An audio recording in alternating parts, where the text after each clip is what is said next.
வணக்கம் தோழர்களே. மலேசியாவில் ஜனநாயகனுடைய ஆடியோ ரிலீஸ் போகுதுங்க. அதற்கு மலேசிய அரசு பல கட்டுப்பாடுகளை வச்சிருக்கு. அரசியலே பேசக்கூடாது அப்படின்னு சொல்லி தான் அனுமதி கொடுத்திருக்கு. அதோட இந்த ஆடியோ லான்ச் நடக்கிற இடங்கள்ல சாயந்தரம் 5 மணி வரைக்குமே பெரிய கூட்டம் இல்ல. அந்த அளவுக்கு அரசு கவனமா பார்த்து முடிச்சு விட்டுருக்குன்னு வச்சுக்கோங்களேன். கோடி கணக்கில் வித்த டிக்கெட்டை லாபகரமா தூக்கிட்டு வர போறாருன்னு மன்னன் விஜய். என்ன நடந்துட்டு இருக்குங்க? ஆடியோ ரிலீஸ், ஜனநாயகனும் படத்தினுடைய ஆடியோ ரிலீஸ தமிழ்நாட்டில் நடத்தல, மலேசியால போய் நடத்துறாரு. ஏன்? தமிழ்நாட்டில் அலப்பறை பண்ண முடியாது.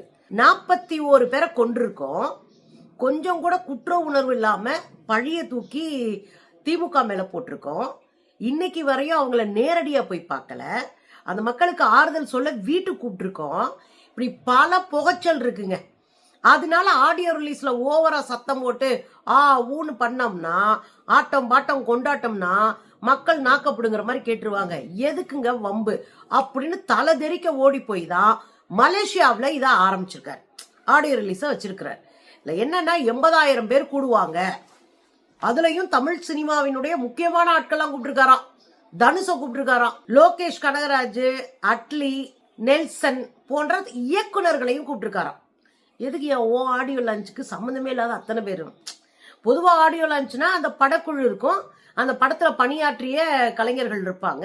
இதுதான் நம்ம பார்த்துருக்கோம். ஒட்டுமொத்த திரைப்படத்து துறையில இருக்கிற யங்ஸ்டர்ஸ் ஃபுல்லா கூப்பிட்டு உட்கார வச்சு, பாவம் அண்ணன் விஜயோட நிலைமை இப்படி ஆகுன்னு நினைக்கல. இவங்கெல்லாம் வருவாங்க அப்படின்னு எதிர்பார்ப்பு சொல்லப்படுது. வருவாங்களான்னு நமக்கு தெரியாது. வழக்கம் போல தமிழ்நாட்டில் இருக்கிற தொலைக்காட்சிகள், அதாவது டிவிக்கே அப்படின்னு கதற ஆரம்பிச்சிருக்கு. அண்ணன் எந்திரிச்சிட்டாரு, அண்ணன் பல்லு விளக்கிட்டாரு, அண்ணன் நிக்கிறாரு, அண்ணன் போகிறாரு, அண்ணன் நடக்கிறாரு, அண்ணன் பிளைட் ஏறிட்டாரு, இறங்கிட்டாரு. என்னங்க இது? ஒரு அரசியலை பேச வேண்டிய ஊடகங்கள், மக்கள் பிரச்சனைகளை குறித்து பேச வேண்டிய ஊடகங்கள் தொடர்ந்து இது போன்ற ஹைப்னாலதான் 41 பேரை ஊடகங்களும் சேர்ந்துதான் கொண்டிருக்கீங்க. 41 பேருடைய மரணத்திற்கு ஊடகங்களும் பொறுப்பேற்கணும். ஹைப்பை ஏத்தி ஏத்தி ஏத்தி வேண்டான்னு நினைக்கிற மக்களையும் கொண்டு போய் அந்த கூட்டத்துக்குள்ள தள்ளி விடுற வேலையை இன்னைக்கு தொலைக்காட்சிகள் செஞ்சிட்டு இருக்கு. அதைத்தான் வெளிநாட்டுல நடந்தாலும் இங்க இருக்கிற உள்ளூர் தொலைக்காட்சிகள் கதறதன் மூலமா நிறைய வாங்கிட்டீங்க அப்படின்னு கேட்க தோணுது. இதுக்கு இடையில ஜனநாயகனுடைய ஆடியோ ரிலீஸை தொடங்கலங்க. ஒரு 6 மணி நேரத்துக்கு முன்னாடியே என்ன போட ஆரம்பிச்சிட்டாங்க? 5 மணி நேரமாக ஜாமாகி கிடக்கும் மலேசியா அப்படின்னு ஒரு போட்டோவை போடுறாங்க. இந்த போட்டோ தான் பாத்தீங்கல்ல, நம்ம கூட அதிர்ச்சி அடைஞ்சிட்டோம். என்னடா இது, இவ்வளவு கூட்டமா, இவ்வளவு கார் போக முடியாம 5 மணி நேரம் ஒரே இடத்துல காரெல்லாம் நின்று இருந்துச்சா அப்படின்னு நமக்கே அதிர்ச்சி கொடுக்குற மாதிரி ஆயிப்போச்சு. அப்புறம் தான் தெரியுது அது இங்க நடந்தது இல்லை. சைனாவுக்கும் மலேசியாவுக்குமான பார்டர்ல 2021 கோவிட்ல 2வது அலையின் போது உள்ள சைனாவு தான் பெரிய தொற்று வந்துருச்சு, அவங்க தான் பரப்பி விட்டாங்கன்னு ஒரு விஷயம் பேசப்பட்டிருந்துச்சுல அந்த காலத்துல. அதனால அந்த வண்டிகளை எல்லாம் உள்ள விடாம நிறுத்தி வச்சிருக்காங்க. பார்டர்லயே அவ்வளவு வண்டி நின்றுட்டு இருந்திருக்கு. அந்த போட்டோவை தான் தூக்கி போட்டு தாவேகா பாஜகவுக்கெல்லாம் டஃப் கொடுக்கிற வேலைய, பொய் பரப்புற வேலைய பார்த்துட்டு இருக்கிறாங்க. பாருங்களேன், பாத்தீங்களா? அந்த வருஷம் என்ன போட்டிருக்கு? 2021. இதுதாங்க அந்த பசங்க பண்ற வேலை. கொஞ்சம் கூட நேர்மை இல்லை. உண்மை என்னன்னா, அந்த அரசு தெளிவாயிருச்சு. விஜய் போற இடத்துல 4 பேரை கொல்லாம போக மாட்டாரு. இங்க வந்து 4 இளவெழுத்து விட்டா அது அங்க இருக்கிற அரசுக்கு பெரிய பிரச்சனை ஆயிரும். அங்க இருக்கிற மக்கள் கேள்வி கேட்க ஆரம்பிச்சிருவாங்க. வம்பே இருக்கக்கூடாதுன்னு அன்னைக்கு முழுவதும் இங்க இருக்கிற பஸ்ஸை நிறுத்தி இருக்கிறாங்க. கடை வீதிகள் ஃபுல்லா கடையை அடைக்க வச்சுட்டாங்க. பெரிய அளவுல பாதுகாப்பு ஏற்பாடு, பெரிய அளவுல முடக்கிருக்காங்க அந்த ஊரவே. பாருங்களேன், பஸ் சர்வீஸ் கூட கிடையாதாம்பா. நடு ரோட்ல நிக்கிறேன், ஒரு வண்டி வருதா பாருங்க. எல்லா கடையும் ஹாலிடேங்க, ஒரு கடை இல்ல பாருங்க. இது இந்த ஊர் மார்க்கெட். இதுல மலேசியா அரசு கடுமையான கட்டுப்பாடுகளை விதிச்சிருக்கிறாங்க. ஏன் விதிச்சாங்க? ஒரு மாசம் 1.5 மாசத்துக்கு முன்னாடியே மலேசியா நகரங்கள் முழுவதும் டிஜிட்டல் போர்டு வச்சுட்டாங்க. ஜனநாயகன் விளம்பரம் தான், விஜய் தான், அதுதான், இதுதான், பாட்டு தான், மொத்தமா டிஜிட்டல் போர்டை வச்சு விளம்பரம் பண்ண ஆரம்பிச்சிட்டாங்க. அதுலயும் கோலாலம்பூர்ல பெரிய அளவுல விளம்பரம் நடந்திருக்கு. இதை பார்த்த அரசு கடுப்பாயிடுச்சு. அங்க இஸ்லாமிய அரசு இருக்கு, ஞாபகம் வச்சுக்கோங்க. அந்த அரசு கடுப்பாயப்பா, தம்பி எதுப்பா இந்த அலப்பறம் பண்றீங்க? உள்ள வந்து நீங்க என்னென்ன பண்ணுவீங்கன்னு எங்களுக்கு தெரியும். தமிழ்நாட்டிலே பார்த்துட்டோம். 41 வரை போட்டீங்க. அங்க கொடியை தூக்கிக்கிட்டு டிவிக்கேன்னு மரத்துல அங்க இங்கெல்லாம் தொங்கிட்டு இருந்தீங்க. டிரான்ஸ்பாரத்துல ஏறி போய் டான்ஸ் ஆடிக்கிட்டு கிடந்தீங்க. அடுத்த வீட்டு மெத்தையில மொட்டை மாடியில ஏறி போய் நின்று அடிச்சு காலி பண்ணிட்டு இருந்தீங்க. இப்படி கடை கண்ணி அம்புட்டையும் உடச்சுதான்ப்பா நீ ஒரு மீட்டிங்கை முடிச்சுட்டு வீட்டுக்கு போற. இங்க அது மாதிரி எல்லாம் வச்சுக்க கூடாதுன்னு 1008 கண்டிஷன் போட்டு விட்டாங்க. முதல்ல அரசியல் பேசக்கூடாது. விஜய் வந்து அங்க உட்காந்துட்டு ஓவரா சீனை போட்டு அரசியல் பேசிட்டு தெரியக்கூடாது ஒண்ணு. ரெண்டாவது விஷயம், இந்த மஃப்ளர் போடுறாங்கல்ல அந்த துண்டெல்லாம் போடக்கூடாது, பேட்ச் குத்தக்கூடாது, கொடியை தூக்கிட்டு வரக்கூடாது.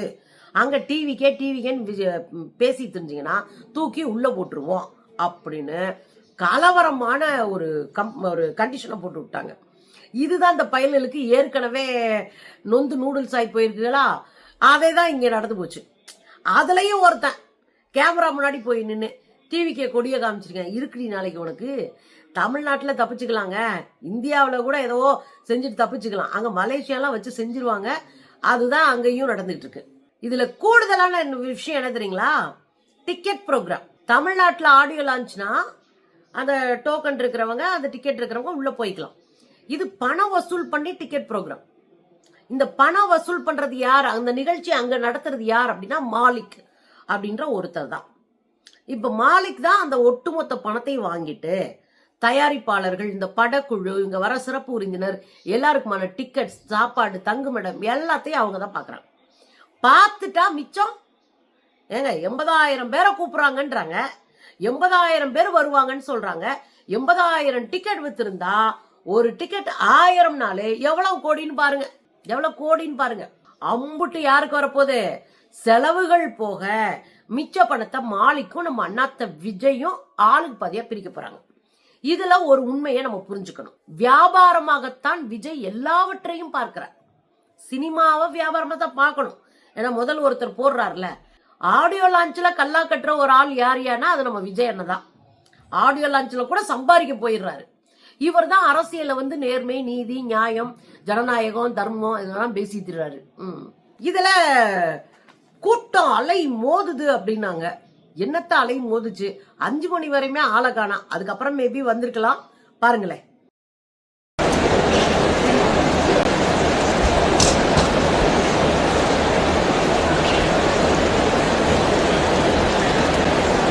பெரிய அளவுல கூட்டம் கூடல அப்படின்னு சொல்றாங்க. மேபி அது பிறகு வந்திருக்கலாம், அது நாளைக்கு தான் தெரியும் நமக்கு. பெரிய அளவுல கூட்டம் கூடி பயங்கரமான அலப்பறை அதெல்லாம் பண்ணாம ஓரளவுக்கு அடக்கி வாசிச்சிருக்கிறாங்க. இதைத்தான் நம்ம தமிழ்நாட்டிலேயே எதிர்பார்க்கிறோம்.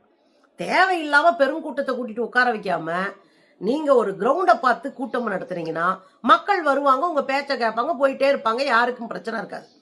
மலேசியாவில் அப்படித்தானே சேரை போட்டு ஒரு மைதானத்துல உட்கார வச்சிருக்கீங்க. அது மாதிரிதானே எல்லா இடத்துலயும் செய்யணும்.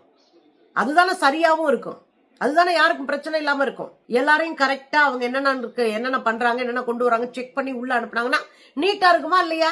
ஆனா அதை செய்ய மாட்டோம், குரங்கு வித்த காட்டிட்டு இருப்போம் அப்படின்னு தான் அண்ணன் விஜய் நினைக்கிறாரு. இதுல அண்ணன் விஜய் திருந்தவே மாட்டார். உங்களுக்கு அரசியல்வாதி ஆயிட்டேன், நான் வந்து 2 வருஷமா அரசியல் வியாதி அப்படின்னு சொல்றாருல. பிளைட்ல இருந்து இறங்குறாரு. இறங்கும் போது ஒரு அரசியல் வியாதி எப்படி இறங்கணும், அப்படி அப்படி நீட்டா அப்படி இறங்கி போகணும்ல. அங்க வந்து கடைசி படியில ஜம்ப் பண்றாரு. ஏன், ரசிக குஞ்சுகளை கவரமா. கடைசி படியில இறங்கிட்டு அப்படி ஒரு ஜம்ப், அவர் எப்பயும் பண்றாரு அந்த ஜம்ப் பண்றாரு. சினிமாவில் பண்ணுவார்ல அதை பண்றாரு. இது எப்படி வைரல் பண்ணுவாங்க நம்ம பசங்க அப்படின்னு அதை ஜம்ப் பண்ணி காட்டுறாரு. ஏன்னு வயசாயிடுச்சுன்னு தலைவர் ஆயிட்டீங்க, அதுக்கேற்ற மாதிரி காட்டுங்க. எப்போ பார்த்தாலும் ஹார்ட் விடுறது, முத்தம் கொடுக்கறது, சும்மா பாட்டு பாடுறது, பஞ்ச் டைலாக் பேசுறது, இன்னும் நீங்க சினிமாவில் இருக்கிறதாவே நினைச்சிட்டு இருக்கீங்கன்னு. அரசியலுக்கு வந்து 1.5 வருஷம் 2 வருஷம் ஆயிப்போச்சு, மாத்திக்கிங்க. இதுல இன்னொரு கூத்து என்னன்னா, அண்ணன் ஏர்போர்ட்ல போறாரு, பார்க்க இருந்த ஒரு பொண்ணு, அண்ணே அண்ணே அண்ணே அண்ணே அண்ணே ஹேண்ட் ஷேக் பண்ணிட்டு போங்கண்ணே, அண்ணே அண்ணே அண்ணே ஹேண்ட் ஷேக் பண்ணிட்டு போங்கண்ணே. நம்ம அண்ணன் அப்படியே அறுத்து தள்ளிடுவாரு. அவரே தெரிச்சு ஓடுறவரு ஹேண்ட் ஷேக் பண்ணிட்டு போங்கண்ணேன்னு அவர் கையை பிடிச்சோம் அப்படின்னு பதறாரு. கையை தானே பிடிச்சாங்க, அது ஏர்போர்ட்ல தானே, கூட்டத்துக்கு நடுவில் இல்ல. அந்த பொண்ணு கையை பிடிச்சுன்னா அப்படி பதறிட்டு கண்டுக்காம போறாரு. இதுதான் விஜய், ஒரிஜினல் விஜய் தான். அவரை பாதுகாத்துக்கிறதுல முன்னுரிமை கொடுப்பாரு. மக்களை ஒரு மண்ணா கூட மதிக்க மாட்டாரு. ஆசைப்பட்டு விருப்பப்பட்டு வந்து நின்று அண்ணே அண்ணே அண்ணே அண்ணேன்றாங்க பாருங்க, பாருங்களேன்.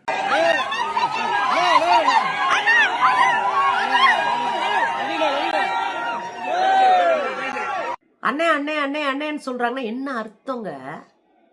என்ன அர்த்தம்? அவங்க உங்க மேல அன்பு வச்சிருக்காங்கன்னு அர்த்தம். ஒரு நிமிஷம் நின்று கை கொடுத்துட்டு நீங்க பாட்டு கண்டுக்காம போங்க, அடுத்து யாரும் பேசுறதக்கா காதுல வாங்காம பேசுங்க. ஏன்னா அவங்க கையை பிடிச்சு கேட்டு விட்டாங்க. காதுல விழலங்க நான் போயிட்டேன்னு நீங்க போய் சொல்லிட்டு கூட போயிடலாம். ஆனா அவங்க கையை பிடிச்சு கேட்டாங்க. அப்போ நீங்க பாத்துட்டீங்க, அவங்க குரலை கேட்டீங்க, ஒரு ரியாக்ட் பண்ணிட்டு போங்க. தலைவர் ஆயிட்டீங்கல்ல, நீ எல்லாம் செய்யணும் இதெல்லாம். ஆக மலேசியாவில் கூட்டிட்டு போய் வறுத்து குத்தி அனுப்புவாங்க போல இருக்கு. வந்து சேர்ந்த பிறகு என்ன நடந்துச்சுன்னு சொல்லுவோம் தோழர்களே.